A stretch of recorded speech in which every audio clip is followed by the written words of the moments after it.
ကျွန်တော်တို့မြန်မာနိုင်ငံမှာရှိတဲ့တိုင်းရင်းသားတွေအထူးသဖြင့်မွန်တို့ကရင်တို့ဒီမွန်တို့ကရင်တို့ကကျွန်တော်တို့မြန်မာနိုင်ငံမှာနေပြီးတော့ကျွန်တော်တို့ရဲ့ national flag နိုင်ငံအလံကိုသာသူတို့ကမယူမသိမလေးမစားလုပ်တယ်ခြေနဲ့နင်းပြတာတွေခွေးမှာတက်ပြတာတွေအိမ်သားမှာတက်ပြတာတွေလုပ်တယ်ဒါပေမဲ့သူတို့ပထွေးထိုင်းအလံဆိုရင်သူတို့ရဲ့အမေထက်ပိုးပြီးတော့တန်ဖိုးထားကြတယ်အမျက်တနှုတ်ထားကြတယ်ကျွန်တော်တို့ကဒီအရာကိုမနာလို့ပြောတာမဟုတ်ဘူးဒီအရာကိုမကြိုက်လို့ပြောတာမဟုတ်ဘူးမြန်မာနိုင်ငံသားတစ်ယောက်အနေနဲ့ဒီလိုမြန်မာနိုင်ငံထဲမှာနေတဲ့တိုင်းရင်းသားတွေ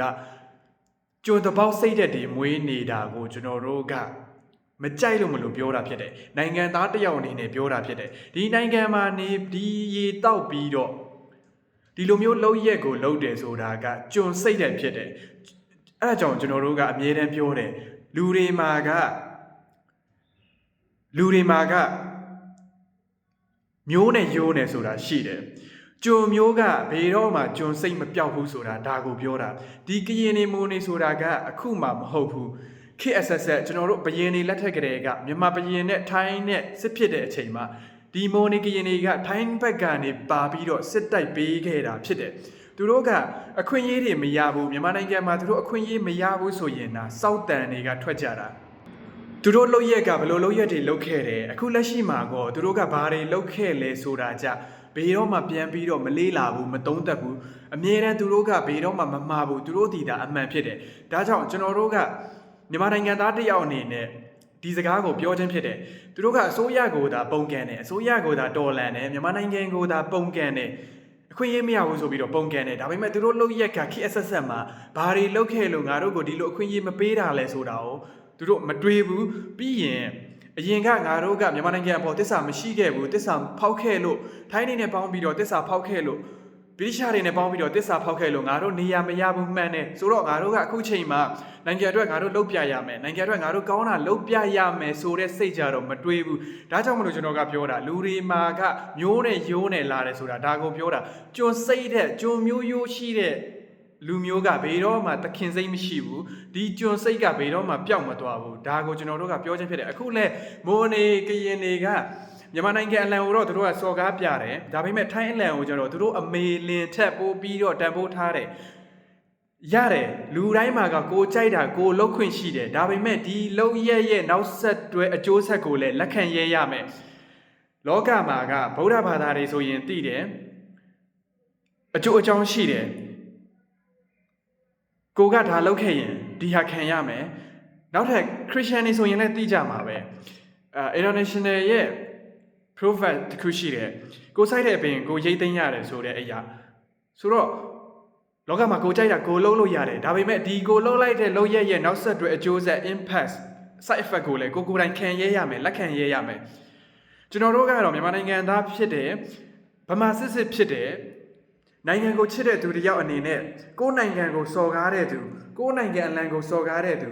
အခြားနိုင်ငံနဲ့ပေါင်းပြီးတော့ကိုယ်နိုင်ငံကိုတစ္ဆာဖောက်တဲ့ကျွန်းတပေါက်တွေကိုဘေတော့မှကျွန်တော်တို့ကမမေ့ဘူးကျွန်တော်တို့ကအမြဲတမ်းမှတ်ထားမှာဖြစ်တယ်မျိုးဆက်တစ်ခုလုံးကျွန်တော်တို့ရဲ့ generation အလိုက်လဲကျွန်တော်တို့ကဒီအရာတွေကိုမျှဝေပေးတော့မှာဖြစ်တယ်ဒါမှသာကျွန်တော်တို့ရဲ့မျိုးဆက်တွေကျွန်တော်တို့ရဲ့ဗမာလူမျိုးတွေကျွန်တော်တို့မြန်မာနိုင်ငံကိုချစ်တဲ့တိုင်းရင်းသားတွေမြန်မာနိုင်ငံထဲမှာရှိတဲ့ဘေးတိုင်းရင်းသားကဘေးစိတ်တဲ့ရှိတယ်မြန်မာနိုင်ငံထဲမှာရှိတဲ့ဘေးတိုင်းရင်းသားကဘေးစောက်ချိုးတယ်ဆိုတာသိဖို့အတွက်ကျွန်တော်တို့ကပြောသွားမှာပဲဖြစ်တယ်ဒီလိုပြောရတဲ့အချိန်မှာကြိုက်လုံးဝမကြိုက်ဘူးဆိုတာကျွန်တော်တို့ကသိတယ်မကြိုက်လဲကျွန်တော်တို့က I don't fucking get we don't fucking get အမှန်တရားအတွက်ကိုပြောရမှာပဲအကယ်၍ကျွန်တော်ပြောတဲ့အထက်ကမှားတယ်တစ်ဖက်သက်လိုက်ပြောတယ်ဆိုရင်လာပြီးတော့ပြောလို့ရတယ်ကျွန်တော်တို့ကလူငယ်ဖြစ်တယ်ပညာတတ်တစ်ယောက်ဖြစ်တယ်အမှားအမှန်ကိုခွဲခြားတတ်တယ်ပြီးရင်မျက်မျက်တတတွေးတတ်တယ်ဒီမိုနီကရင်တွေကသူတို့ကိ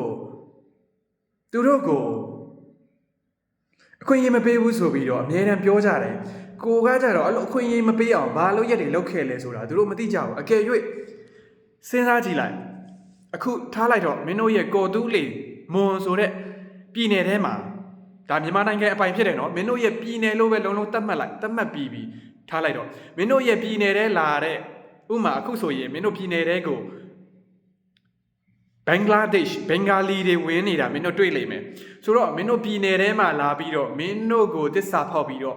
သူတို့ဘင်္ဂလားဒေ့ရှ်နိုင်ငံနဲ့တစ္ဆာခံတယ်မင်းတို့ရဲ့ကရင်အလံမော်လန်ကိုချနှင်းပြီးတော့သူတို့ရဲ့ဘင်္ဂလားဒေ့ရှ်အလံကိုခေါင်းပေါ်တင်ထားရင်မင်းတို့ဘလို့စိတ်ထဲမှာခံစားရမလဲ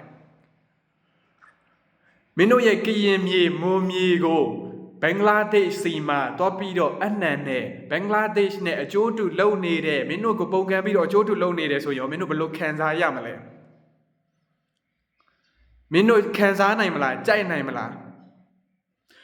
လူဆိုတာမြတ်မြတ်တော်တော်တွေးတတ်ရတယ်တပုံနေရဲ့ span နဲ့မင်းတို့ရဲ့ဘဝကိုအသက်မရှင်နဲ့တပုံတွေကသူတို့ရဲ့ဒီလက်နက်ကန်လမ်းစဉ်ကိုလုပ်ဖို့အတွက်မင်းတို့ရဲ့ခေါင်းထဲမှာအစိုးရနဲ့ရန်တိုက်မှာဗမာတွေနဲ့ရန်တိုက်မှာမြန်မာတွေနဲ့ရန်တိုက်မှာပဲဆိုတော့လူတွေမှာကောတလိษံတွေမှာကောကခေါင်းထဲမှာအုံနောက်ပါတယ်ပါလာတဲ့အုံနောက်ကိုအမှားအမှန်ခွဲခြားတတ်တာဖြစ်နိုင်မဖြစ်နိုင်ခွဲခြားတာကောင်းတဲ့လုံရလားမကောင်းတဲ့လုံရလားခွဲခြားဆုံးဖြတ်နိုင်တာကိုလူလို့ခေါ်ပြီးတော့ပါလာတဲ့အုံနောက်ကိုခေါင်းခွန်ထဲမှာပဲထားပြီးတော့သူများပေးတာယူကျွေးတာစားခိုင်းတာလို့ကတလိษံဖြစ်တယ်ဆိုတော့ကိုကလူလားတလိษံလားကကိုရဲ့လုံရကတသက်ပြတော်မှာဖြစ်တယ်